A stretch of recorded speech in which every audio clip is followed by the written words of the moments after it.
Hi, this is Excel video 168, and today we're going to talk about time.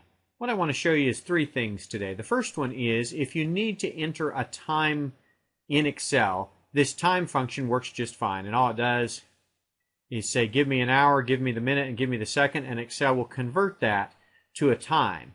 That's the easy part. The tricky part is when Excel does that, look at what the answer is. It's 0.21875. And that's pretty hard to understand. When it says a formula result is 5:15 a.m., let me show you how you get from the decimal that the time function gives you to the time you really want to see, the 5:15 a.m. thing. What this does is time calculates the number 0.21875. And when you import data into Excel, a lot of times you may see this or this when you go to import a time. Let me show you what's going on.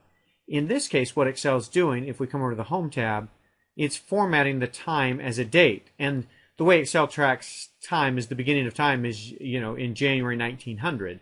And so the time here is January 1900, 0.21875, and that says 5:15 a.m.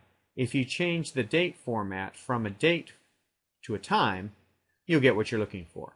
Same thing's going on here. If it's formatted general when the data is dumped into Excel, you're going to see the decimal component of time, and if you flip it to time, you've got what you're looking for. So there's how to use the time function. If you need to input into Excel, just put time, hours, comma, minutes, comma, seconds. If you get a data input that looks screwy, make sure that you formatted the input as time, and you're good to go. Third thing I want to show you in this video is if you have a start time and an end time.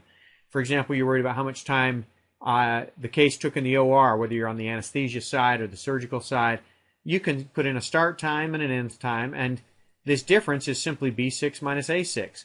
But I've got the same problem here that I had up here. I've got that decimal. I need to figure out what to do with it.